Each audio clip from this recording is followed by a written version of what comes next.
Hello दोस्तों, स्वागत है आप सभी का मेरे YouTube चैनल जीआर क्लासेस में। मेरा नाम रवि। तो चलिए आज की वीडियो को शुरू करते हैं। और आज हम बात करेंगे एलटी के एक और क्लास की, जिसमें हम रीजनिंग को डिस्कस कर रहे थे। आज जो हमारा नया टॉपिक रहेगा वो रहेगा ऑर्डर अरेंजमेंट का। तो इससे पहले जितनी भी क्लास मैंने आप लोगों को करा रखी हैं, आई होप आप लोगों ने वो वीडियोज़ देखी होंगी। वहाँ से आपके हर एक टॉपिक से कोई ना कोई क्वेश्चन देखने को मिलेगा। तो आप लोग बिल्कुल अच्छी तरीके से रीजनिंग को समझें, करें, और उसके बाद जब आपका एग्ज़ाम होगा तो वहाँ पर आप अच्छे से करके आएंगे। देखो, वैसे अगर देखा जाए रीजनिंग का पोर्शन एलटी के लिए कम है, टॉपिक आपके कम दिए हैं, तो और मार्क्स भी आपको 10 के आसपास क्वेश्चन देखने को मिलेंगे। तो इसलिए बच्चे स्टूडेंट ज़्यादातर अक्सर ऐसे सब्जेक्ट को स्किप कर देते हैं जिससे कम क्वेश्चन पूछे जाते हैं। तो आप लोग ये गलती ना करें, क्योंकि सिलेक्शन के लिए ये ज़रूरी है कि आप किसी मतलब ये ज़रूरी नहीं है कि आप किसी एक सब्जेक्ट पर मास्टर हैं, बल्कि ये ज़रूरी है कि आप हर एक सब्जेक्ट पर अपनी पकड़ बनाए हुए हैं। अगर आप लोगों ने हर एक सब्जेक्ट पर जो भी उसका एक तरीके से वेटेज देखें, उस हिसाब से अगर आप लोगों ने तैयारी कर रखी है, हर सब्जेक्ट में अगर आपकी कमांड है तो एक अच्छा खासा स्कोर वहाँ पर हो जाएगा। अगर आप किसी एक सब्जेक्ट पर बहुत अच्छा कर रहे हैं, दूसरे सब्जेक्ट आपका उतना अच्छा नहीं है, तो वहाँ पर फिर दिक्कत हो जाती है। तो इसलिए मैं आप लोगों से ये कहना चाहूँगा कि अच्छी तरीके से सारे सब्जेक्टों को कवर करें, रिवीजन करें ज़्यादा से ज़्यादा, और जितना भी समय होता है आपका किफ़ायती, वो सब आप लोग इस समय को, अपना प्रीशियस टाइम को अपने स्टडी पर लगाएं। तो आज की क्लास को हम यहाँ पर शुरू करते हैं, ऑर्डर अरेंजमेंट। बाकी आप लोग जो भी प्रैक्टिस क्वेश्चन कर रहे हैं मेरे से पूछ सकते हैं, कमेंट बॉक्स में पूछ सकते हैं, टेलीग्राम चैनल पर पूछ सकते हैं, वहाँ पर भी आप लोगों की रिप्लाई किया जाएगा। तो ऑर्डर अरेंजमेंट की बात करते हैं, तो ऑर्डर अरेंजमेंट से क्वेश्चन किस टाइप से पूछे जा सकते हैं इसको हम देखेंगे। इसका बेसिक समझने की कोशिश करेंगे, फिर क्वेश्चन करेंगे, और ज़्यादा क्वेश्चन आप लोगों को टेलीग्राम चैनल पर मिल जाएंगे, जहाँ पर से आप लोग प्रैक्टिस कर सकते हैं। तो ऑर्डर अरेंजमेंट की बात अगर हम करें तो कोई एक ऑर्डर सीक्वेंस है, उसको आप लोगों को अरेंज करना है। जैसे अगर मैं कहूँ 4 विद्यार्थी हैं ABCD, अब इनको अरेंज करना है, किस आधार पर अरेंज करना है, ऑर्डर अरेंजमेंट इसमें कह रहा है। तो आप लोगों से इसमें पूछा जा सकता है ABCD में कि इनको एज के अकॉर्डिंग और एज में भी छोटे से बड़ा आपको अरेंज करना है। तो आप सबसे पहले छोटा, फिर उससे बड़ा, सबसे छोटा, फिर उससे बड़ा, फिर उससे बड़ा, फिर उससे बड़ा। तो इस तरीके से अरेंज करेंगे। अगर आप लोगों से कहा जाए कि बड़े से छोटे की तरफ अगर आप करेंगे तो इस तरीके से करेंगे, ठीक है। अगर आप लोगों को एज के अलावा इसमें यहाँ पर वेट का भी क्वेश्चन पूछा जा सकता है, भार किसका, वजन कितना किलोग्राम है, इस आधार पर भी कम ज़्यादा का पूछा जा सकता है। या फिर ये भी पूछा जा सकता है कि जैसे अगर ये एक टेबल के किनारे बैठे हैं तो कौन किस तरफ मुंह करके बैठा है, इस तरीके के भी अरेंजमेंट आप लोगों को देखने को मिल सकते हैं। या फिर ऐसे भी देखने को मिल सकते हैं कि ये एक सीधी पंक्ति पर बैठे हैं, और इस पंक्ति पर ये पहले, दूसरे, तीसरे स्थान पर कौन है, बीच में कौन है, लेफ्ट साइड सबसे छोर पर कौन बैठा है, दाएं छोर पर कौन बैठा है, बाएं छोर पर कौन बैठा है। तो इस टाइप के क्वेश्चन इसमें बहुत सारे बन जाते हैं। या फिर इस तरीके से भी बन जाते हैं कि ये एक लाइन में हैं, और इन लाइन में आपको बताने कि सबसे नीचे पे कौन होगा, ए के बाद कौन होगा, बी के बाद कौन होगा। इस तरीके से आप लोगों से बहुत सारे यहाँ पर से क्वेश्चन पूछे जा सकते हैं। तो हम इसी चीज़ को यहाँ पर समझने की कोशिश करेंगे और देखेंगे बिल्कुल बेसिक से। आप लोग टेंशन ना लें, क्योंकि यहाँ पर आप लोगों को बिल्कुल हर एक चीज़ बेसिक से ही कराई जाती है। तो चलिए इसका बेसिक हम यहाँ पर सीखते हैं कि कितने टाइप के यहाँ पर आप लोगों से पूछे जा सकते हैं। तो ऑर्डर अरेंजमेंट में आप लोगों को यहाँ पर 3 टाइप में कराऊंगा। 3 टाइप में से कोई ना कोई टाइप से क्वेश्चन आप लोगों के जरिए यहाँ पर देखने को मिलेगा। तो पहला टाइप आप लोग यहाँ पर पढ़ेंगे लीनियर सीक्वेंस। क्या पढ़ेंगे दोस्तों? लीनियर सीक्वेंस पढ़ेंगे, ठीक है। रैखिक क्रम, इसको रेखीय क्रम भी बोल सकते हैं, रेखीय क्रम आप लोग देखेंगे। दूसरा आप देखेंगे यहाँ पर पोजीशन सीक्वेंस, ठीक है, या फिर स्थिति, अगर आप इसको कहेंगे हिंदी में, स्थिति के अनुसार। अभी मैं इनको समझाऊंगा, ज़्यादा लोड ना लें। और फिर आप लोगों के लिए एक और है वर्टिकल, वर्टिकल जिसको आप ऊर्ध्वाधर भी बोलते हैं, ऊर्ध्वाधर भी बोलते हैं, या फिर लंब, इस तरीके से। अब ये क्या है, इनमें किस टाइप के क्वेश्चन पूछे जाते हैं, ये मैंने डिवाइड कर रखे हैं। जैसे रेखीय क्रम की अगर हम बात करें, लीनियर क्रम की बात करें, तो आप लोगों को कुछ इस तरीके से नाम दिए रहेंगे जो एक सीक्वेंस में होंगे, एक लीनियर फॉर्म में होंगे, जैसे एक सीधी रेखा में बैठे होंगे, ठीक है। बहुत सारे स्टूडेंट होंगे या बहुत सारे क्वांटिटीज होंगे जो एक सीधी रेखा में होंगी, तो इस तरीके से। तो ये रैखिक क्रम है, इसमें आप लोगों को अभी मैं और आगे को बताऊंगा रैखिक क्रम में। दूसरा, आप लोगों से पोजीशन की स्थिति पूछ ली जा सकती है। पोजीशन में आप लोग यहाँ पर देखेंगे कि अगर आप लोगों को एक टेबल दे दिया है, टेबल के चारों ओर बैठे हैं, ठीक है, एक व्रत है, व्रत के चारों ओर बैठे हैं व्यक्ति, ठीक है, तो ये पोजीशन है। या फिर आप लोगों को इस तरीके से भी पूछा जा सकता है पोजीशन में कि जैसे एक क्लास है, एक क्लास में 1 से लेके 25 स्टूडेंट हैं, 1 से लेके 25 स्टूडेंट हैं, तो आप लोगों से पूछा जाएगा ऊपर से ए का स्थान कौन सा है, नीचे से बी का स्थान कौन सा है। तो इस तरीके के क्वेश्चन इसमें पूछे जाते हैं, स्थान का क्रम कौन सा है, तो वाली चीज़ हम यहाँ पर देखेंगे। अब इसके बाद आता है वर्टिकल। वर्टिकल में भी हम इस तरीके से देखते हैं। इसमें वर्टिकल में बहुत सारी चीज़ें आ जाती हैं, जैसे आयु वाली चीज़ आ जाती है, आयु, एज वाला फैक्टर आ जाता है कि आपको बताना है कि अरेंजमेंट इस तरीके से करना है जिनमें आयु का एज होगी, जिसमें सबसे पहले जैसे अभी हमने एग्जांपल से समझा कि 4 स्टूडेंट है, सबसे छोटा कौन होगा, उससे बड़ा कौन होगा, उससे बड़ा कौन होगा, या फिर बीच का कौन होगा, इस तरीके से। आयु के से संबंधित वेट यानी कि भार से संबंधित यहाँ पर क्वेश्चन बन सकते हैं, ठीक है। छोटा बड़ा, यहाँ पर छोटा बड़ा आप लोगों से पूछा जा सकता है। इस तरीके के क्वेश्चन आप लोगों को यहाँ पर देखने को मिलेंगे। ऊंचाई वाले क्वेश्चन देखने को मिल सकते हैं कि कौन ऊंचा है, ए ऊंचा है, बी ऊंचा है, सी ऊंचा है, बी से डी ऊंचा है, तो कौन सा बड़ा होगा। इस तरीके से आप लोगों से बनेंगे, उनको मैं कराऊंगा। फिलहाल आप लोग इसको समझें कि किस टाइप में किस टाइप के क्वेश्चन बनते हैं। जैसे लीनियर में मैंने आप लोगों को बता दिया कि एक सीधी रेखा पर होंगे। अब एक सीधी रेखा पर होंगे तो वो कैसे होंगे, उसको आगे को हम डिटेल में डिस्कस करते हैं। बाकी पोजीशन और वर्टिकल को अभी हम बाद में देखेंगे। पोजीशन के लिए एक अलग से क्लास लेनी पड़ेगी, क्योंकि यहाँ पर थोड़े कॉन्सेप्ट अच्छे हैं, उन कॉन्सेप्ट को हम अलग से पढ़ेंगे, उसके लिए अलग से वीडियो लाऊंगा मैं इसके बाद। फिलहाल हम पहला लीनियर और पढ़ेंगे इसमें, और वर्टिकल, 2 टाइप पढ़ेंगे, और ये दोनों ही टाइप आप लोगों के लिए बेहद इंपॉर्टेंट रहेंगे। चलिए देखते हैं यहाँ पर वर्टिकल में देखते हैं। लीनियर आप लोग लिख लें सीक्वेंस। इसमें एक चीज़ ध्यान में देने वाली बात है कि रेखीय क्रम में आपको क्या ध्यान में रखना है।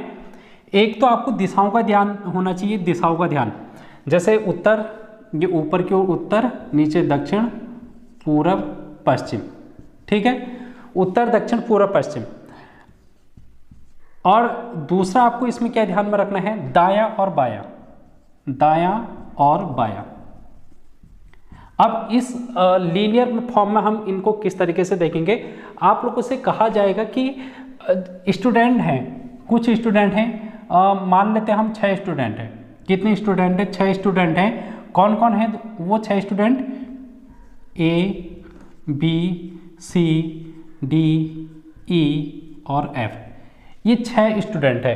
अब ये 6 स्टूडेंट आप लोगों से अगर दिशाओं से पूछा जाएगा तो पहले ही क्वेश्चन में ये कह दिया जाएगा कि ये उत्तर की तरफ मुंह करके बैठे हैं, उत्तर की तरफ यानी कि नॉर्थ की तरफ ये मुंह करके बैठे हैं। तो आप लोगों को समझ आना है कि अगर एक व्यक्ति यहाँ पर हर किसी स्थान पर बैठे हैं तो वो इस तरीके से, अगर ये एक व्यक्ति है तो ये ऊपर की ओर मुंह करके बैठा है, उत्तर की ओर मुंह करके बैठा है, तो इसका हमको ये चेक करना है कि लेफ्ट कौन सा होगा, राइट कौन सा होगा, दाया कौन सा होगा, बाया कौन सा होगा, क्योंकि दाया बाया से ही यहाँ पर पूछा जाएगा।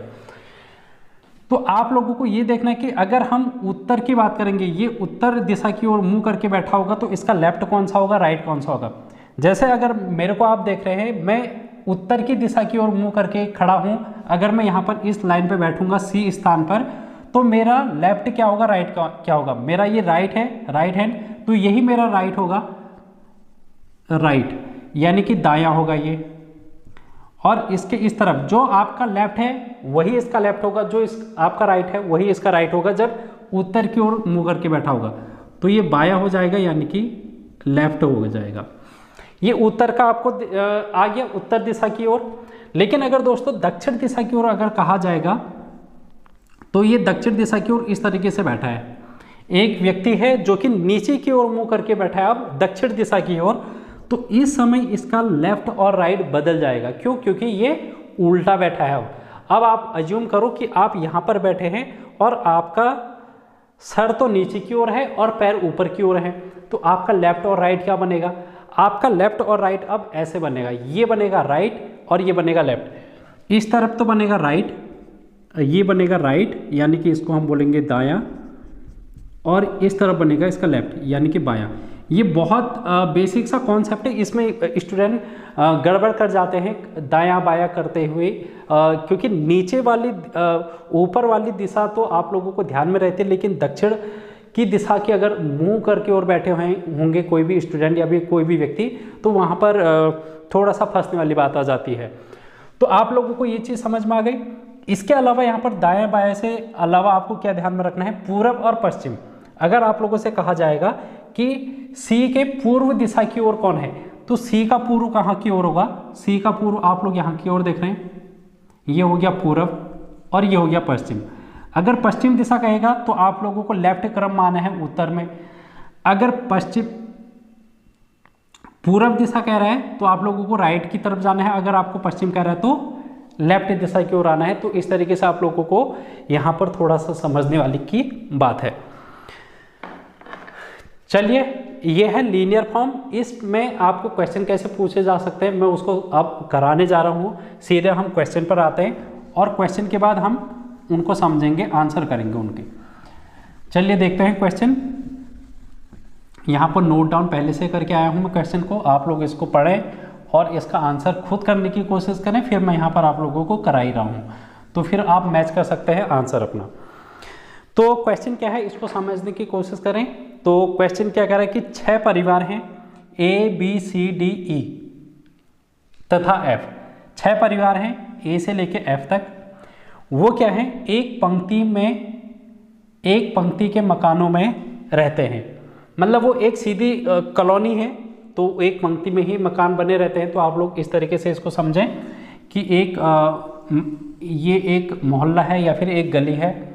इसमें 6 परिवार रह रहे हैं A B C D E F, 2 3 4 5 6 परिवार। ये 6 परिवार हैं। अभी हमको ये नहीं पता कि कौन सा परिवार कहाँ पर है। अभी इन परिवारों का नामकरण हमको नहीं पता है कि किस परिवार में कौन व्यक्ति रहता है। तो अब हमको यहाँ पर कंडीशन अब कह रहा है, देखो इससे आगे को अगर हम पढ़ें, B के पड़ोसी F तथा D हैं। B के पड़ोसी, अगर B मान लो ये B है, इसका पड़ोसी F तथा D है। B के पड़ोसी की अगर हम बात करेंगे एक सीधी रेखा में, ये अगर B है तो इसका पड़ोसी यहाँ होगा, एक इस तरफ होगा, एक तो राइट साइड होगा और एक लेफ्ट साइड। 2 ही तो पड़ोसी हो सकते हैं इसके, ठीक है। इसके निकट वाले पड़ोसी का मतलब क्या है? पड़ोसी का मतलब जो आपके निकट है, जो आपके सबसे नज़दीक है, वही आपका पड़ोसी होता है, ठीक है। तो B के पड़ोसी कौन है? F तथा D हैं। तो F यहाँ पर बना लिया मैंने, D यहाँ पर बना लिया। अब ये भी तो हो सकता है दोस्तों, इसमें यहाँ पर एक कंडीशन है कि B का पड़ोसी B का पड़ोसी F और D है। अब इसी को मैं इस तरीके से और बना सकता हूँ क्या? आप यहाँ पर बताएं मेरे को कि ये D यहाँ पर भी तो आ सकता है और ये F यहाँ पर भी तो आ सकता है। अभी हमको नहीं पता है ना कि लेफ्ट साइड है या फिर राइट साइड है, हमको सिर्फ ये पता है कि B और D इसके पड़ोसी हैं। तो दोनों ही कंडीशन पॉसिबल है कि F यहाँ पर भी हो सकता है, F इस तरफ भी हो सकता है, दोनों साइड हो सकता है, हमें नहीं पता अभी। तो हमने दोनों तरफ बना लिया, पहले B बनाया, इसकी तरफ F और D दोनों तरफ लिख लिया, यहाँ F और D। अब आगे को पढ़ते हैं। E के पड़ोसी A, अब अगली लाइन पढ़ो, अगला सेंटेंस। E के पड़ोसी A तथा C हैं। अब आप लोग देखेंगे जब भी इस टाइप के क्वेश्चन करते हैं तो हम यहाँ पर एक अरेंजमेंट जैसे ही नाम में दिख रहा है कि हमको अरेंज करना है, तो अब अरेंजमेंट में देखो EAC, क्या EAC यहाँ पर दिख रहे हैं आपको? ये जो अभी हमने एक चार्ट बना रखा है, क्या EAC इस अरेंजमेंट में दिख रहे? नहीं दिख रहे। अगर दिखते तो हम यहीं पर मैच करवाते, अगर दिखते EAC यहीं पर दिखते तो हम यहीं पर मैच कराते, लेकिन अब हम यहाँ पर मैच नहीं कराएंगे, इसके लिए एक अलग सा ऑर्डर बनाएंगे। तो E के पड़ोसी A तथा C हैं। अब हमने E बनाया, E के पड़ोसी कौन कौन हैं? ये E हो गया, E के पड़ोसी A तथा C हैं। ऐसा भी तो हो सकता है, इसका विपरीत भी तो हो सकता है, E के पड़ोसी C यहाँ हो सकता है, A यहाँ हो सकता है। दोनों पॉसिबल है दोस्तों, दोनों ही पॉसिबल है। ठीक है, अब हमने ये दो कंडीशन बना दी, एक और ये दो कंडीशन, दो लाइन से दो कंडीशन बना दी, और एक कंडीशन में दो कंडीशन, यहाँ पर भी दो कंडीशन अलग अलग फिर से बन रही है। आगे को पढ़ते हैं। A न तो F के बगल में रहता है, A जो A व्यक्ति है उसका घर न तो F के बगल में है न ही D के बगल में, यानी कि ये जो F वाला है, F वाला इसके बगल में ना तो D है ना ही A है। यही तो कह रहा है, सॉरी एक मिनट फिर से पढ़ लेते हैं।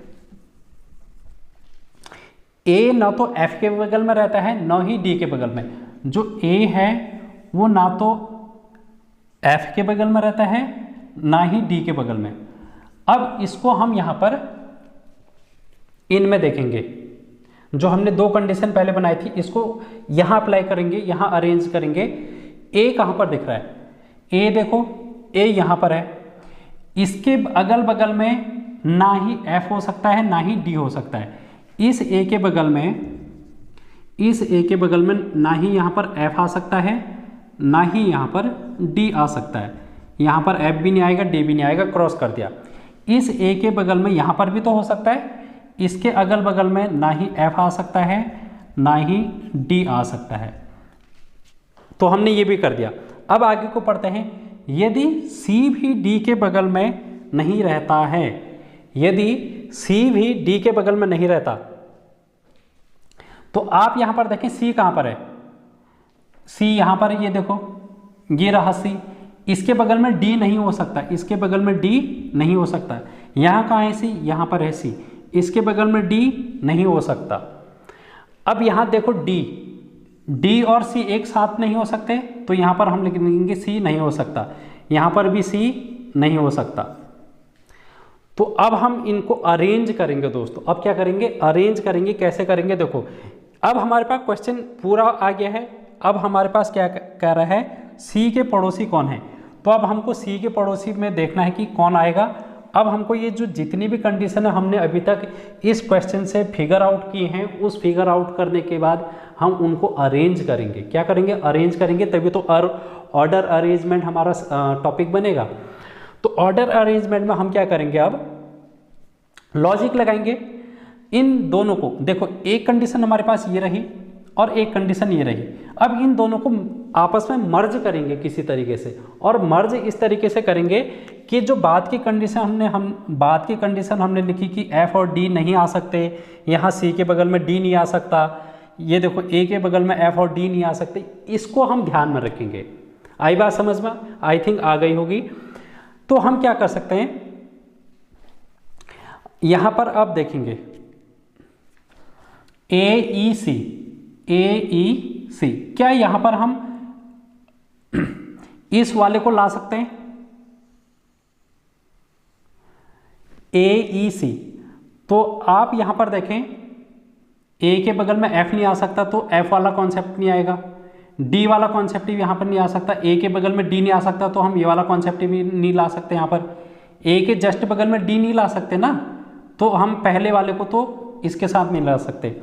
अब यहाँ पर अगर हम चेक करें C, अगर हम इस तरफ देखें राइट साइड, C के राइट साइड देखें, D नहीं आ सकता, तो ये वाला D नहीं आ सकता। ठीक है, यहाँ पर D नहीं आ सकता, तो क्या यहाँ पर F आ सकता है? क्या यहाँ पर F आ सकता है? तो इसको अगर हम चेक करें AEC ए ई सी ये नहीं बनेगा, ठीक है। तो इस तरीके से हम चेक करते जाएंगे। अब हम यहाँ पर चेक करते हैं दूसरे वाले में सी ई ए में चेक करते हैं, इनको आपस में मिला के चेक करते हैं। तो सी के बगल में डी नहीं आ सकता, तो ये वाला तो नहीं आ पाएगा, ठीक है। इसके बगल में ये डी नहीं आ पाएगा। अब ए के बगल में देखो, ए के बगल में एफ भी नहीं आ सकता, डी भी नहीं आ सकता। ए के बगल में एफ भी नहीं आ सकता, डी भी नहीं आ सकता। तो अब हम इसको चेक करते हैं, इस वाले कॉन्सेप्ट को चेक करते हैं। तो डी के बगल में सी नहीं आ सकता, डी के बगल में सी नहीं आ सकता, बी और एफ। एफ के बगल में क्या आ सकता है फिर आप देखो, एफ के बगल में देखो सी के बगल में डी नहीं आ सकता, लेकिन एफ तो आ सकता है। सी के बगल में एफ तो आ सकता है। तो अगर हम इसको देखें D B F, D B F, D B F, इसको अगर हम उठा के यहाँ पर रखें सी ई ए, सी ई ए, तो ये क्या बन गया हमारे पास, देखो ए के बगल में एफ और डी नहीं होना चाहिए, तो ए के बगल में एफ और डी नहीं है, बिल्कुल सही बन रहा है। सी के बगल में डी नहीं होना चाहिए, तो सी के बगल में डी है ही नहीं, ये भी सही बन रहा है, ठीक है। तो ये सारे कॉन्सेप्ट हमारे इसमें फॉलो हो रहे हैं कि ए के बगल में एफ और डी नहीं होना चाहिए, सी के बगल में डी नहीं होना चाहिए, तो सी के बगल में डी भी नहीं है, और ए के बगल में एफ और डी भी नहीं है। तो ये सारे कॉन्सेप्ट बन गए। तो हमारे पास पहला जो बना डी बी एफ सी ई ए, ये वाला कॉन्सेप्ट बना। तो अब हमसे क्या पूछ रहा है कि सी के पड़ोसी कौन है। सी के पड़ोसी कौन कौन है भाई, ये सी रहा, इसके पड़ोसी लेफ्ट राइट साइड अगर हम जाएंगे तो ई है, और इस तरफ जाएंगे तो एफ है। तो सी के पड़ोसी कौन हो गया, ई एंड एफ। तो इस तरीके से हम इनको करेंगे। तो ये आप लोगों को ध्यान में रखना है, थोड़ा सा अच्छा लॉजिक था यहाँ पर, अच्छा कॉन्सेप्ट यहाँ पर लग रहा था। अब एक और क्वेश्चन करेंगे हम, तो आप लोग इसको स्क्रीनशॉट ले सकते हैं। ये रहा आपके सामने नेक्स्ट क्वेश्चन। इसमें आपको क्या करना है, देखो इसमें उत्तर की ओर मुंह किए 5 घर हैं, 5 घर हैं जिन्होंने उत्तर की ओर मुंह कर रखा है। तो हम इसको इस तरीके से बना सकते हैं 1 2 3 4 5। इन सभी का फेस कहाँ की ओर है, ऊपर की ओर है, उत्तर की ओर है। तो ये इस तरीके से होंगे घर, पहली बात तो ये है, ठीक है, जैसे मैंने अभी आपको बताया दिशाओं का ज्ञान। अब नेक्स्ट सेंटेंस क्या कह रहा है, ए कॉमा, यहाँ पर आप लोग इन चीज़ों को समझने की कोशिश करना। अगर आप लोगों को ए कॉमा लगा रखा है तो इसका क्या मतलब है, देखो ए ई और बी के बीच में है, जो ए है वो क्या है, ई और बी के बीच में है। तो ए हम बनाएंगे बीच में है किस किस के, ई और बी के, तो ई और बी के बीच में है ए। अब वही बात जो इससे पहले आ रही थी कि ए के बगल में बी यहाँ भी तो हो सकता है पहले, और ई बाद में भी हो सकता है, दोनों कंडीशन हो सकती हैं। यहाँ पर हम देखेंगे जबकि ई डी के दाहिने है, ई जो है वो कहाँ है, डी के दाहिने। अब देखो डी अगर हम यहाँ पर देखें तो डी का दाहिना कहाँ की ओर होगा, अगर ये डी इस तरीके से बैठा है तो डी का दाहिना कहाँ की ओर होगा, इस तरफ होगा। तो ये क्या कर रहा है, ई डी के दाहिने है, तो ई यहाँ है कह रहा है, ये डी के राइट साइड में ई है। तो आप लोग इसको इस तरीके से समझें कि डी लेफ्ट साइड है और ई राइट साइड में है। डी और सी अंतिम छोरों पर है, ये जो डी और सी है वो अंतिम छोरों पर है। इसको आप लोग देखें, डी और सी अंतिम छोरों पर है। तो हम लोग इसको ऐसे बना सकते हैं, क्योंकि ये तो कॉन्सेप्ट अच्छा देखने को मिल गया कि डी और सी अंतिम छोरों पर है, तो डी यहाँ पर हो सकता है, सी यहाँ पर हो सकता है, या फिर सी यहाँ पर हो सकता है, डी यहाँ पर हो सकता है, क्योंकि अंतिम छोर में कह रहा है ये अंतिम छोर। तो ये हुए पहला अंतिम छोर, दूसरा अंतिम छोर। अब यहाँ पर डी भी हो सकता है, यहाँ पर सी भी हो सकता है, यहाँ पर सी भी हो सकता है, यहाँ पर डी भी, हमको अभी नहीं पता है कौन सा ठीक मध्य में है, कौन सा लेटर ठीक मध्य में है। तो हमको ये बताना है कि मिडिल में कौन सा आएगा, यहाँ पर इसके स्थान पर कौन आएगा। अब जरा ये देखने की कोशिश करना दोस्तों कि डी के राइट साइड में ई है, डी के राइट साइड में ई है। तो अगर मैं इसको डी यहाँ पर मानूं, अगर मैं सोचूं कि यार डी यहाँ पर होगा तो इसके राइट साइड में इसके राइट साइड में यहाँ पर कोई भी लेटर नहीं बन रहा है, कोई भी घर नहीं बन रहा है, तो यानी कि डी यहाँ पर नहीं आ सकता, क्योंकि डी के राइट साइड में कोई होना चाहिए। अब यहाँ पर तो कोई है ही नहीं, लेकिन यहाँ पर देखो, अब ये वाला कॉन्सेप्ट हटा दो क्योंकि यहाँ पर तो है ही नहीं कोई, तो ये वाला कॉन्सेप्ट अब हमारा फॉलो होगा कि डी यहाँ होगा, सी यहाँ होगा। अब डी के राइट साइड में ई बना दो, डी के राइट साइड में ई बना दिया। अब यहाँ पर देखो, यहाँ पर अब क्या बन सकता है, क्या नीचे वाला कॉन्सेप्ट बन सकता है ई ए बी वाला। ई अगर मैं यहाँ पर देखूँ ई A B, E A B, ये वाला कॉन्सेप्ट तो बन ही नहीं रहा। अब पहला वाला कॉन्सेप्ट देखो E A B, E A B, E A B, तो ये वाला कॉन्सेप्ट बिल्कुल बन रहा है बाद वाला। तो अब हमारे पास ये आ गया है, 5 घर थे, 5 के 5 बैठ गए हैं, तो बीच में कौन है, ए है, सबसे बीच में कौन सा घर है, ए है। तो ये कॉन्सेप्ट आसान सा था, आप लोगों को समझ में आ गया होगा, आई होप। ठीक है, आई होप आ गया होगा। अब यहाँ पर एक और क्वेश्चन है, और ये जो क्वेश्चन है ये अलग टाइप का है। देखो, हमने पहले कहा था कि हम 3 टाइप पढ़ेंगे, 3 में से पहला जो टाइप था वो लीनियर टाइप था। अब हम जो नेक्स्ट टाइप पढ़ने वाले हैं वो पढ़ने वाले हैं वर्टिकल टाइप। अब वर्टिकल टाइप पढ़ने वाले, वर्टिकल टाइप में मैंने आप लोगों से पहले कहा कि छोटा बड़ा, ऊंचा, कौन ऊंचा है कौन छोटा है, इस तरीके से। हाइट आप लोगों से पूछी जा सकती है, एज का फैक्टर आप लोगों से पूछा जा सकता है, आयु वाले क्वेश्चन, ठीक है, हाइट, आयु या फिर वेट वाले क्वेश्चन आप लोगों से पूछा जा सकता है। तो इस टाइप के क्वेश्चन जहाँ पर पूछे जाएंगे उसको हम वर्टिकल उसमें सीक्वेंस में देखेंगे। तो यहाँ पर एक क्वेश्चन आप लोगों से कहा जा रहा है, इसको समझने से पहले आप लोग जरा एक कॉन्सेप्ट समझें। जैसे आप लोगों ने बचपन में पढ़ा होगा, इस तरीके से सिंबल आप लोगों ने पढ़े होंगे, ये 2 चिन्ह आप लोगों ने पढ़े होंगे, ठीक है। अब अगर मैं कहूँ 2 लोग हैं, एक ए है एक बी है। अब मैं पहले वाले चिन्ह की अगर हम बात करेंगे, इस तरह का अगर चिन्ह अगर आपको देखने को मिलेगा तो इसका मतलब क्या कहेंगे हम, इसका मतलब ये कहेंगे कि जहाँ की ओर मुंह खुला है, जहाँ की ओर मुंह खुला है, इसका देखो मुंह कहाँ की ओर खुला है, इस तरफ, ए की तरफ मुंह खुला है, और बंद कहाँ की ओर है, बी की तरफ।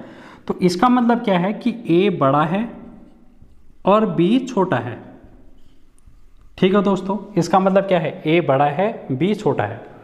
अगर ये इस तरीके से होता ए और बी, ये अब मुंह किस तरफ की ओर खुला है, बी की ओर, तो बी क्या है, बड़ा है, और ए क्या है, छोटा है। तो ये 2 चिन्ह आप लोगों को ध्यान में रखने हैं, क्योंकि हम इसी चिन्ह के माध्यम से इसको सॉल्व करेंगे। जिसकी ओर मुंह खुला है वो बड़ा है, जिसकी ओर मुंह बंद है वो छोटा है, इस बात को आप ध्यान में रखेंगे। इसके बाद हम इस क्वेश्चन को करेंगे, ठीक है, इसके बाद हम इस क्वेश्चन को करेंगे। देखो क्वेश्चन क्या कर रहा है, यहाँ पर सीता रीता से लंबी है, सीता जो है वो क्या है, गीता से लंबी है, यहाँ पर गीता है ये, ठीक है। फिर से पढ़ता है क्वेश्चन, रीता गीता से लंबी है, तो रीता क्या है, रीता जो है वो लंबी है, लंबी है मतलब बड़ी है, तो बड़ी है तो हम इसकी तरफ मुंह खोल देंगे, किससे, गीता से, तो हम यहाँ पर लिख देंगे गीता। इसका मतलब क्या समझे हम, रीता लंबी है गीता से, लेकिन मीता से छोटी है। जो रीता है वो मीता से छोटी है, तो ये रीता क्या है, छोटी है किससे, मीता से, तो इसकी ओर इस तरीके का मुंह लग जाएगा, ठीक है। जो छोटा है उसके तरफ मुंह बंद वाला लगता है, और ये किससे छोटी है, मीता से। तथा सीता रीना से लंबी है। अब यहाँ पर देखो सीता और रीना, यहाँ पर आ ही नहीं रखा हम तीनों का, इन तीनों में नहीं आ रखा इनका नाम, तो इसको अलग से बना लेते हैं। सीता रीना से लंबी है, अब यहाँ पर हम बना लेते हैं सीता जो है वो क्या है, रीना से लंबी है, तो रीना बड़ी है, इसकी तरफ मुंह खुल जाएगा किससे, रीना से। रीना और रीता में आप कंफ्यूज मत होना, क्योंकि इसी तरीके के यहाँ पर लेटर देखने को मिलते हैं सेम नाम के, जैसे रीता, रीमा, रीना, ठीक है, मीता, गीता, तो ये एक ही जैसे हमको देखने को मिले, इसमें हम कंफ्यूज भी हो सकते, तो आप लोग इनको कंफ्यूज मत होना, अच्छे से पढ़ना। पहले सीता क्या है, बड़ी है रीना से, देखो सीता रीना से लंबी है, परंतु गीता जितनी लंबी नहीं है। ये जो सीता है वो गीता जितनी लंबी नहीं है कह रहा है। सीता रीना से लंबी है परंतु गीता जितनी लंबी नहीं है। तो गीता जितनी लंबी नहीं है तो इसका मतलब क्या है, गीता जितनी लंबी नहीं है, इसका मतलब यह है कि गीता से छोटी होगी। गीता से ये क्या होगी, छोटी होगी। कौन, सीता। तो हम यहाँ पर लिख देंगे गीता।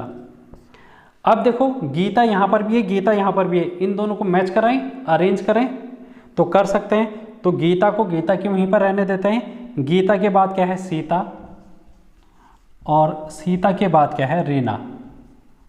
और हमसे क्वेश्चन क्या पूछा था, हमसे ये पूछा था कि यदि ये सभी एक पंक्ति में अपनी ऊंचाई के अनुसार खड़ी हो जाएं, तो ये एक अपनी पंक्ति में खड़ी हैं ऊंचाई के अनुसार, तो मध्य में कौन खड़ी होगी। तो मध्य में आप लोग देख पाएंगे गीता खड़ी होगी, सबसे बड़ी मीता, फिर रीता, फिर गीता, फिर सीता, फिर रीना। तो इस टाइप के क्वेश्चन भी आप लोगों से पूछे जा सकते हैं। ठीक है, एक और क्वेश्चन करेंगे। यहाँ पर अगला क्वेश्चन है, देखो इसको पढ़ते हैं। B से A बड़ा है, इसको हम करते जाएंगे। B से A बड़ा है परंतु C से छोटा है। E से D छोटा है परंतु A से बड़ा है। यदि C आयु में D से छोटा है तो सबसे बड़ा कौन है। तो यहाँ पर एज वाला फैक्टर है जो कि क्वेश्चन आप लोगों से पूछा जा रहा है। एज वाला कौन सा बड़ा कौन सा छोटा, इस तरीके से। तो हम इसको बनाते हैं, चलिए। B से A बड़ा है, B से A बड़ा है, यानी कि A बड़ा है B से, A बड़ा है B से, यही तो कह रहा है। B से A बड़ा है तो A बड़ा है B से, परंतु C से छोटा है, परंतु C से छोटा है। कौन छोटा है, A। A जो है वो C से छोटा है, परंतु C से छोटा है। ये जो A है वो C से छोटा है। अब यहाँ पर देखो E से D छोटा है। अगला वाला यहाँ पर देखेंगे क्योंकि C A B में E D नहीं दिख रहा है हमको, तो अगला एक अलग से फिगर बनाएंगे। E से D छोटा है, E से D क्या है, छोटा है, यानी कि इस तरीके से बनेगा। E से D छोटा है, D छोटा है परंतु A से बड़ा है। ये जो D है वो क्या है, A से बड़ा है।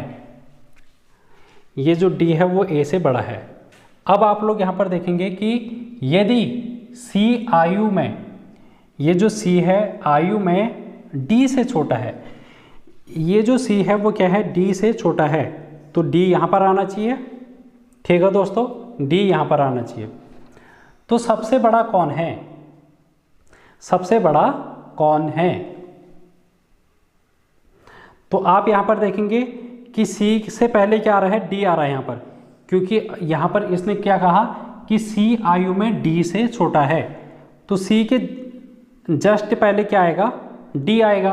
और यहाँ पर देखो D से जस्ट छोटा कौन है, C, तो हम यहाँ पर C बना सकते हैं, बना सकते हैं। ठीक है, C के बाद क्या आ जाएगा, A, और A के बाद आ जाएगा B, इस तरीके से। तो हमारे पास जो चेन बनी वो कैसे बनी, वो चेन बनी इस तरीके से, E फिर D फिर C फिर A और फिर B। अब हमें क्या कह रहा है कि सबसे बड़ा कौन सा है, तो सबसे बड़ा क्या हो जाएगा, E हो जाएगा। अगर आप लोगों से पूछा जाता कि सबसे छोटा, तो B होता। अगर आप लोगों से पूछा जाता कि बीच में कौन होता, तो C होता। तो इस तरीके से क्वेश्चन आप लोगों से पूछे जा सकते। ठीक है, आई होप क्लियर हुई होंगी चीज़ें। मिलेंगे नेक्स्ट वीडियो में जिसमें हम पोजीशन सीक्वेंस देखेंगे, वहाँ से भी आपके एग्जाम क्वेश्चन बनेंगे। तो आज की वीडियो